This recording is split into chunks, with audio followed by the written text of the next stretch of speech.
ಮೊದಲೇ ತಿಳಿಸಿದ್ನಲ್ಲ, ನಮ್ದು ಯಾವ್ದು ಮುಚ್ಚುಮರೆ ವ್ಯಾಪಾರ ಇಲ್ಲ. ಎಲ್ಲ ಪೂರ್ಣವಾಗಿ ಮೊದಲೇ ತಿಳಿಸಿದ್ದೆ ಯಾವ ವಿಚಾರಕ್ಕೆ ಹೋಗ್ತೀನಿ ಏನು ಎತ್ತ ಅಂತೇಳಿ. ಒಂದು ಕೇಂದ್ರದ ಮಂತ್ರಿಗಳನ್ನ ಭೇಟಿ ಮಾಡತಕ್ಕಂಥದ್ದು ಒಂದು ಉದ್ದೇಶ ಇದೆ. ಏನು ಉದ್ದೇಶ ಅಂತ ಹೇಳಿದ್ರೆ, ನಮ್ಮಲ್ಲಿ ಎಂಐನಲ್ಲಿ ಒಂದಷ್ಟು ಪ್ರಪೋಸಲ್ಸ್ ಕೇಂದ್ರ ಸರ್ಕಾರಕ್ಕೆ ಕಳಿಸ್ಕೊಟ್ಟಿದ್ದೀವಿ. ಸೋಮಣ್ಣವರು ಅವರೇ ಮಂತ್ರಿ ಇದ್ದಾರೆ, ಅದಕ್ಕೆ ಸ್ಟೇಟ್ ಮಂತ್ರಿ ಇದ್ದಾರೆ, ಅವರನ್ನ ಭೇಟಿ ಮಾಡಿ ಅದ್ರ ಬಗ್ಗೆ ಒತ್ತಾಯ ಮಾಡ್ತಕ್ಕಂಥದ್ದು.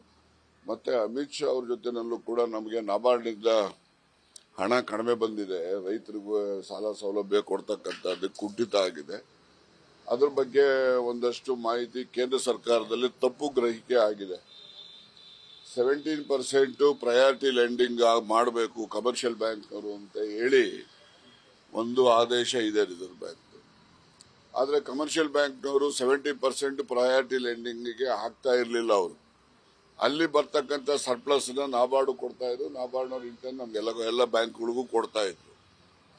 ಈ ಬಾರಿ ಏನ್ ಮಾಡಿದ್ದಾರೆ, ಇಡೀ ದೇಶದಲ್ಲಿ ಏನು ಅವರ ಬ್ರಾಂಚಸ್ ಅಲ್ಲಿ ಗೋಲ್ಡ್ ಲೋನ್ ಕೊಡ್ತಾರಲ್ಲ, ಆ ಗೋಲ್ಡ್ ಲೋನ್ ಎಲ್ಲ ಅಗ್ರಿಕಲ್ಚರ್ ಲೆಂಡಿಂಗ್ ಅಂತ ಹೇಳಿ ಟ್ರೀಟ್ ಮಾಡಿ ಕೇಂದ್ರದ ಹಣಕಾಸು ಸಚಿವಾಲಯಕ್ಕೆ ತಪ್ಪು ಮಾಹಿತಿಯನ್ನ ಕೊಟ್ಟು 17% ಪ್ಲಸ್ 2.5% ಓವರ್ ಅಂಡ್ ಎಬೋ ನಾವು ಅಗ್ರಿಕಲ್ಚರ್ ಲೆಂಡಿಂಗ್ ಮಾಡಿದೀವಿ ಅಂತಕ್ಕಂಥ ಒಂದು ಭಾವನೆಯನ್ನ ಕೇಂದ್ರದ ಹಣಕಾಸು ಸಚಿವಾಲಯ ಹೊಂದಿದೆ.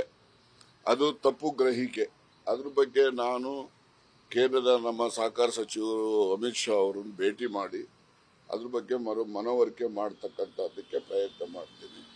ಅಮಿತ್ ಶಾ ಅವ್ರ ಬಗ್ಗೆ ಏನಂತ ಹೇಳಿದ್ರೆ, ಅವರು ಒಬ್ಬ ಸಹಕಾರಿ. ಇವತ್ತು ಗುಜರಾತ್ ರಾಜ್ಯದಲ್ಲಿ ಒಂದು ಹಳ್ಳಿಯ ಸಹಕಾರ ಸಂಸ್ಥೆ ಅಧ್ಯಕ್ಷ ಕೂಡ ಇದ್ದಾರೆ.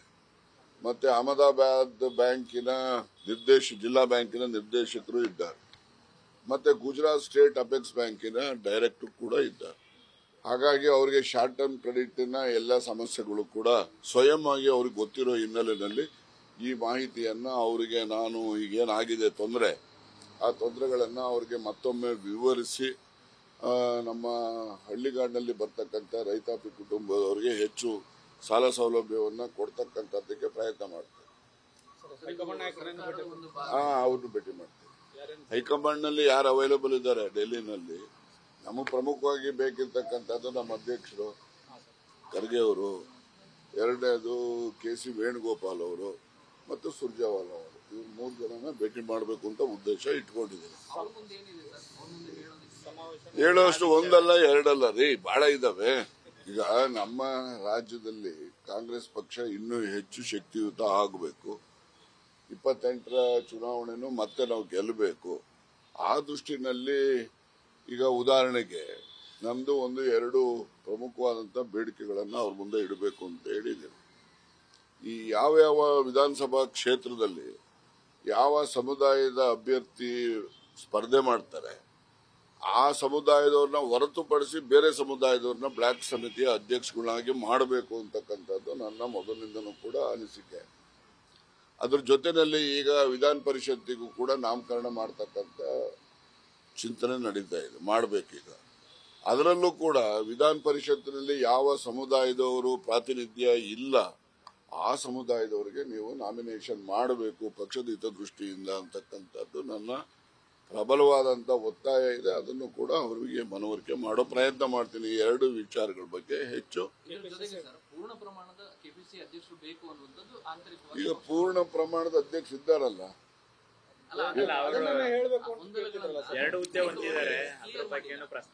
ನೋಡಿ ಆ ಬಗ್ಗೆ ಈಗಾಗಲೇ ನಮ್ಮ AICC ಅಧ್ಯಕ್ಷ ಇದ್ದಾರೆ. ಅದನ್ನೆಲ್ಲ ನಾವು ಸರಿಯಾದ ಸಮಯದಲ್ಲಿ ಸರಿಯಾದ ತೀರ್ಮಾನ ತೆಗೆದುಕೊಳ್ತೀವಿ. ಅದೆಲ್ಲ ನೀವು ಚರ್ಚೆ ಮಾಡಬಾರ್ದು ಅಂತ ಹೇಳಿದ್ದಾರೆ. ನಾವು ಅದರಿಂದ ಚರ್ಚೆ ಮಾಡ್ಲಿಕ್ಕೆ ಹೋಗೋದಿಲ್ಲ.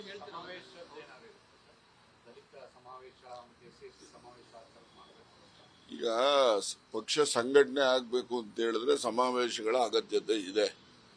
ಹೀಗಾಗಿ ಯಾವುದೇ ಸಮಾವೇಶಗಳನ್ನ SC-ದಿರ್ಲಿ ST-ದಿರ್ಲಿ ಅಹಿಂದ ಇರ್ಲಿ ಮತ್ತೊಂದಿರ್ಲಿ ಮಹಿಳಾ ಸಮಾವೇಶ ಇರ್ಲಿ, ಯಾವುದೇ ಸಮಾವೇಶಗಳು ಮಾಡಿದ್ರು ಕೂಡ ನಾವು ಪಕ್ಷದ ಆಶ್ರಯದಲ್ಲೇ ಮಾಡ್ತೇವೆ ಹೊರತು ಪಕ್ಷವನ್ನ ಹೆಚ್ಚು ಸಂಘಟನೆ ಮಾಡಲಿಕ್ಕೆ ನಾವು ಪೂರಕವಾದಂತ ಕ್ರಮಗಳೇ ಹೊರತು ಪಕ್ಷ ಬಲಹೀನ ಮಾಡ್ತಕ್ಕಂಥದ್ದು, ಗುಂಪುಗಾರಿಕೆಗೆ ಬೆಂಬಲ ಕೊಡ್ತಕ್ಕಂಥದ್ದಲ್ಲ. ಸರ್, ಈಗ ವರಿಷ್ಠರ ಭೇಟಿಗೆ ತಾವು ಒಬ್ಬರೇ ಹೋಗ್ತಿರೋ ಅಥವಾ ಈಗ ಸತೀಶ್ ಜಾರಕಿಹೊಳಿ ಅವರು ಕೂಡ ದೆಹಲಿಯಲ್ಲಿ ಇದ್ದಾರೆ, ಅವ್ರ ಒಟ್ಟಿಗೆ ಹೋಗ್ತಿರೋ ಸರ್ ತಾವು? ಇಲ್ಲ, ಅವ್ರದ್ದು ಏನಾಗಿದೆ, ಸತೀಶ್ ಅವರು ಕೂಡ ದೆಹಲಿಗೆ ಹೋಗ್ತಾರೆ ಅಂತಕ್ಕಂಥ ಇದಾರೆ, ಹೋಗಿರೋದು ಗೊತ್ತು ನನಗೆ. ಹೋಗ್ತೀನಿ ಅಂತ ಹೇಳ್ತಾ ಇದ್ರು. ಅವ್ರಿಗೆ ಯಾವಾಗ ಸಮಯ ಅನುಕೂಲ ಆಗ್ತದೆ ಅವ್ರು ಹೋಗಿದ್ದಾರೆ. ನಾನು ಕೂಡ ಈಗಾಗಲೇ ಒಂದು ತಿಂಗಳಿಂದನೂ ಕೂಡ ಈ ಹೋಗ್ಬೇಕು ಮೊದಲನೇ ವಾರದಲ್ಲಿ ಅಂತ ಹೇಳಿ ಅನ್ಕೊಂಡಿದ್ದೆ. ಮೊದಲನೇ ವಾರದಲ್ಲಿ ಯಾಕೆ ಹೋಗ್ಬೇಕು ಅಂತ ಹೇಳಿದ್ರೆ, ಈಗ ಲೋಕಸಭೆನೂ ಕೂಡ ಅಧಿವೇಶನ ಇರೋದ್ರಿಂದ ಕೇಂದ್ರದಲ್ಲಿ ಎಲ್ಲ ಸಚಿವರುಗಳು ಸಿಗ್ತಾರೆ, ಮತ್ತೆ ನಮ್ಮ ಲೋಕಸಭಾ ಸದಸ್ಯರುಗಳು ಎಲ್ಲರೂ ಕೂಡ ನಮ್ಮ ರಾಜ್ಯದ ಇರೆಸ್ಪೆಕ್ಟಿವ್ ಆಫ್ ಪಾರ್ಟಿ ಯಾರೆಲ್ಲ ಲೋಕಸಭಾ ಸದಸ್ಯರಿದ್ದಾರೆ, ನಮ್ಮ ರಾಜ್ಯದ ಹಿತದೃಷ್ಟಿಯಿಂದ ಅವ್ರಿಗೆ ಮನವರಿಕೆ ಮಾಡ್ತಕ್ಕಂಥ ಅಂಶಗಳೇನಿದ್ದಾವೆ ಅವ್ರ ಗಮನಕ್ಕೆ ತರಲಿಕ್ಕೆ ಎಲ್ಲ ದೆಹಲಿನಲ್ಲಿ ಭೇಟಿ ಆಗ್ತಕ್ಕಂಥ ಅನುಕೂಲ ಇದೆ ಅಂತೇಳಿ ನಾನು ಲೋಕಸಭೆ ಅಧಿವೇಶನ ಪ್ರಾರಂಭ ಆದ್ಮೇಲೆ ಹೋಗ್ಬೇಕು ಅಂತಕ್ಕಂಥ ಚಿಂತನೆ ಮಾಡಿದ್ದೆ. ಆ ಹಿನ್ನೆಲೆಯಲ್ಲಿ ಹೋಗ್ತಾ ಇದ್ದೀನಿ ಇವತ್ತು. ಇನ್ನೊಂದು ಭದ್ರಾವತಿ MLA ಸಂಗಮೇಶ್ ಅವರ ಮಗ ಸರ್, ಅಲ್ಲಿ ಅಧಿಕಾರಿಯೊಬ್ಬರಿಗೆ ಕೆಟ್ಟಾಕೊಳ್ಳಕ ಪದ ಬಳಸಿ ನೋಡಿ, ಅವ್ರ ಮಗ ಇರ್ಬೋದು, ಇನ್ನೊಬ್ಬರ ಮಗ ಇರ್ಬೋದು, ಯಾರೇ ಇರ್ಬೋದು, ಶಾಸಕರು ಇರ್ಬೋದು, ಮಂತ್ರಿಗಳಿರ್ಬೋದು, ಅಧಿಕಾರಿಗಳನ್ನ ಅವಾಚ್ಯ ಶಬ್ದದಲ್ಲಿ ನಿಂದನೆ ಮಾಡತಕ್ಕಂಥದ್ದು ಶಿಕ್ಷಾರ್ಹವಾದಂತ ಅಪರಾಧ. ಆ ಶಿಕ್ಷಾರ್ಹವಾದ ಅಪರಾಧವನ್ನ ಯಾರೇ ಮಾಡಿದ್ರು ಕೂಡ ಕಾನೂನು ಕ್ರಮ ತೆಗೆದುಕೊಳ್ಬೇಕು ಅಂತಕ್ಕಂಥ ಒತ್ತಾಯ. ನ್ಯೂಸ್ ಫಸ್ಟ್ ನಿರ್ಭೀತಿಯಿಂದ ನಿಮ್ಮ ಪರವಾಗಿ.